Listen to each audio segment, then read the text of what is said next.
Bonsoir, bienvenue à Atelier Librairie, le livre voyageur animé par Fabienne Roch et moi-même, Bruno Lalonde.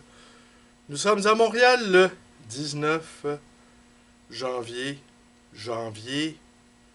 juin 2022.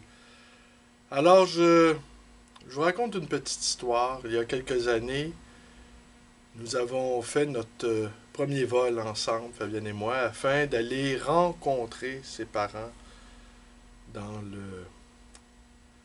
le Gard, la région de la France qui est à côté de la Provence.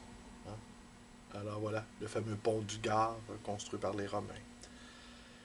Lors de cette première visite en France, nous avions pris un avion battant pavillon québécois et nous avions eu beaucoup de retard. Et au fur et à mesure que nous annoncions des délais supplémentaires, évidemment, le mécontentement grandissait au sein des passagers. Tant et si bien que nous avons observé un couple franco-québécois. La femme était française, l'homme québécois, et cet homme portait une veste rose.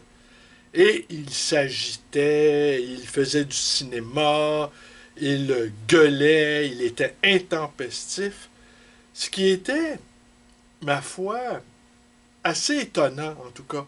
Parce que les Québécois, règle générale, sont plutôt, je dirais, placides, pour ne pas dire passifs. Mais celui-ci, qui était d'un modèle autre, eh bien, était très agité. Alors Fabienne et moi, on prenait plaisir à l'observer, et on prenait également plaisir à observer sa compagne, qui regardait, somme toute, d'un œil assez sympathique, les gesticulations de son compagnon en veste rose. Tant et si bien qu'au bout d'un certain temps, les agents de bord, les agents de guerre lasse de lui fournir des explications, lui ont envoyé des gardiens de sécurité. 2 malabars costauds. Et au début, il tempêtait encore un peu, et assez rapidement devant le... Et eux, ils sont restés très calmes, très posés. Et au bout de quelques instants, notre homme, très agité, est devenu extrêmement calme.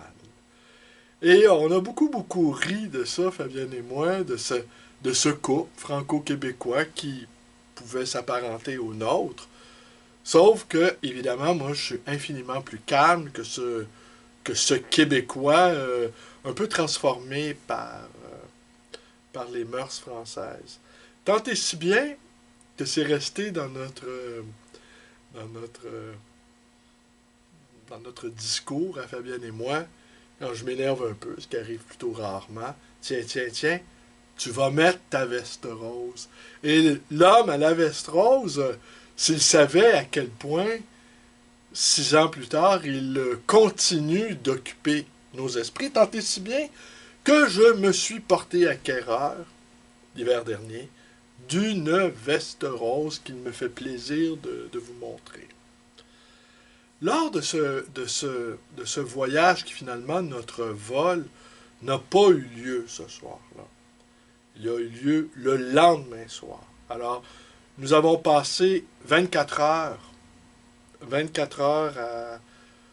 non pas dans le hall de l'aéroport, mais dans un hôtel que de guerre lasse, la compagnie aérienne a fini par nous offrir tard dans la nuit.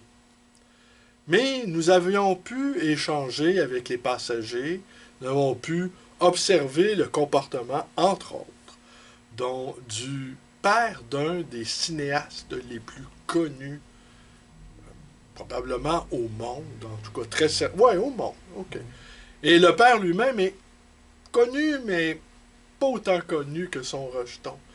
Et lui, il, il était évidemment très, très, très en colère, même s'il n'avait pas de veste rose, de ces retards reportés et qui, pour finir, bon, ben, le vol a simplement eu lieu le lendemain soir. Tant et si bien qu'on a pris plaisir également à l'observer.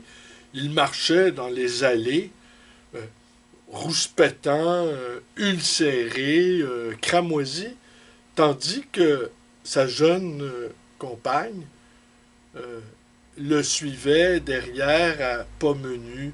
Et la scène était quand même assez cocasse. Et il boudait même sa propre compagne, comme si elle avait quelque chose à voir là-dedans. On a rencontré aussi un autre type qui, lui, un Québécois, avait tout vendu.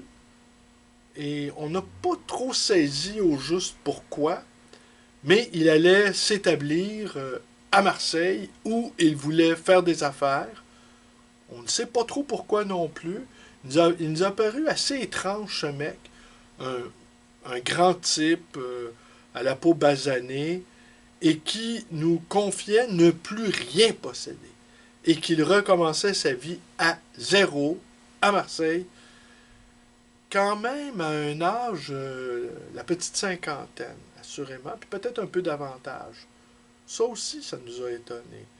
Et également, moi, ça m'a étonné, j'ai observé un couple d'Américains qui ressemblait, l'homme ressemblait étrangement à Richard Brautigan, l'auteur de Abortion.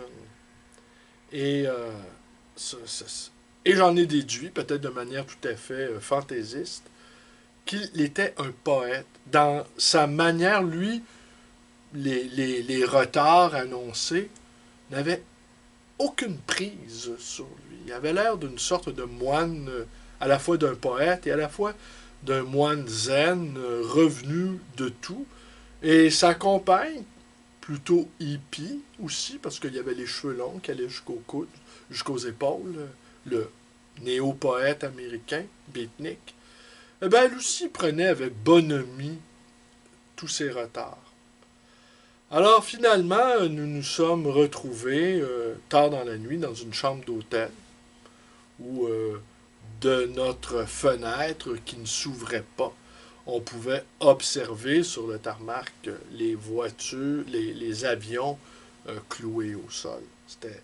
Mais ce qui était étonnant, c'est qu'à un moment donné, en plein milieu de la nuit, on a ouvert la télé et nous avions en direct les feux qui faisaient rage en Alberta, dans l'Ouest canadien, et où on voyait les voitures fuyant l'incendie avec un ciel rougeoyant, un ciel d'enfer, dit Rimbaud, et, et avec le contraste des avions immobilisés au sol et cette télé qui nous offrait l'image d'une catastrophe écologique live, c'était, j'oserais pas dire quelque chose qui préfigurait d'une certaine manière la pandémie, mais une sorte de vision pré-apocalyptique. Et ces feux de foyer, ces incendies gigantesques qui ont touché l'Ouest canadien, une fois que nous nous sommes retrouvés en France, eh bien, ils continuaient à faire les manchettes de la télé française. Alors, c'était aussi étonnant de partir avec cet arrière-plan de, de, de ciel de l'Ouest canadien flambant et de se retrouver à prendre l'apéro sur une terrasse fleurie en gardant présent à l'esprit que une partie du Canada était en train de cramer. Alors j'ai repensé souvent donc à ce père du cinéaste très connu, à ce poète que j'ai présumé tel, à ce type qui avait tout vendu et pour refaire sa vie à zéro à Marseille, et à cet agité à la veste rose. Je Je garde un souvenir très vif de ce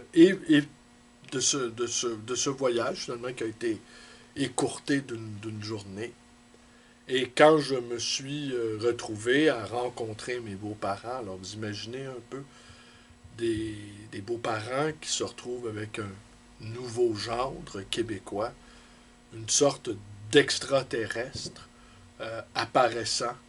Et évidemment, ils ont eu l'élégance de ne pas relever mon accent, va sans dire. Mais chaque fois que j'ouvrais la bouche, je voyais bien mon, mon nouveau beau-père. Je veux dire, il rigolait de m'entendre. Peu importe ce que je disais, me trouvait très drôle. Tandis que lui, de mon côté, ben, il avait un accent du sud, chantonnant et tout ça, tout à fait charmant. Mais je suis pas sûr qu'il ait trouvé mon accent très charmant. Mais assurément, de voir un ostrogoth comme ça débarquer en territoire gardien, alors c'est ou gardois, ben sans doute ça a été une grande source d'étonnement pour cette belle famille. Alors voilà, c'est l'histoire de la veste rose. Alors maintenant, me voilà doté à mon tour d'une veste rose. Espérons que je ne gesticulerai pas trop. Je vous remercie d'être avec moi et portez-vous bien et à demain. J'ai rien d'autre d'intelligent à vous dire ce soir. Je peine à la tâche ces jours derniers. Je peine à la tâche. Je pense que les dernières semaines ont été passablement difficiles. Et demain, Radio-Canada vient. Oui, voilà.